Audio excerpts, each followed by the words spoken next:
Бүгін Астанада су тасқыны мен төтенше жағдайлардың алдын алу мақсатында көктем 2025 оқу жаттығу жиыны басталды.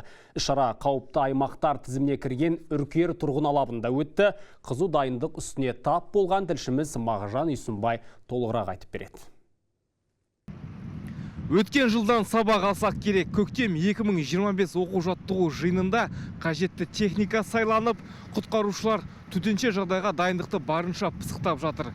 Жергілікті атқару органдар өзара үйлесім тауып, қауіпсіздікке аса мән берілген.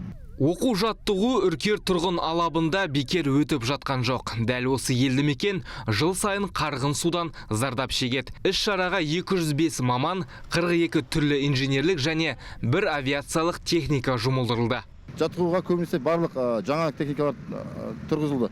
Яғни жаңағы жол тағалмайтын көліктер, КАМАЗ базасындағы адамдарды құтқару көліктері, одан кейін трикол, мотоцикл, квадроцикл базасындағы құтқару көліктер көбісі. Жаттығуға жиналған құтқарушылардың жұмысы қауырт. Олар сірескен арықты аршып, қалың қарды шығарды. Құм толы қапты тасып, қызыл су жайылуы мүмкін аумаққа бөгет тұрғызды. На сегодняшний день у нас они... Бүгінгі таңда халықты қабылдайтын 16 эвакуациялық пункт бар. Қазір біз бірінші пункттеміз. Мұнда 100-150 адам жайғасады. Орын жетпей жатса, мәжіліс залында пайдалануға болады.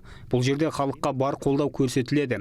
Оның ішінде азық-түлік, киім-кешек тарату және психологтың көмегі де қарастырылған. Төтенше жағдайлар министрлігінің хабарлауынша су басу қаупі бар аймақта 1223 елді мекен орналасқан. Қазір 1400 өңір қатаң бақылауға алынып, тасқынға қарсы шаралар атқарылып жатыр. Мағжан Үйсінбай, Берік Нұрсәлім, 7-ші арна.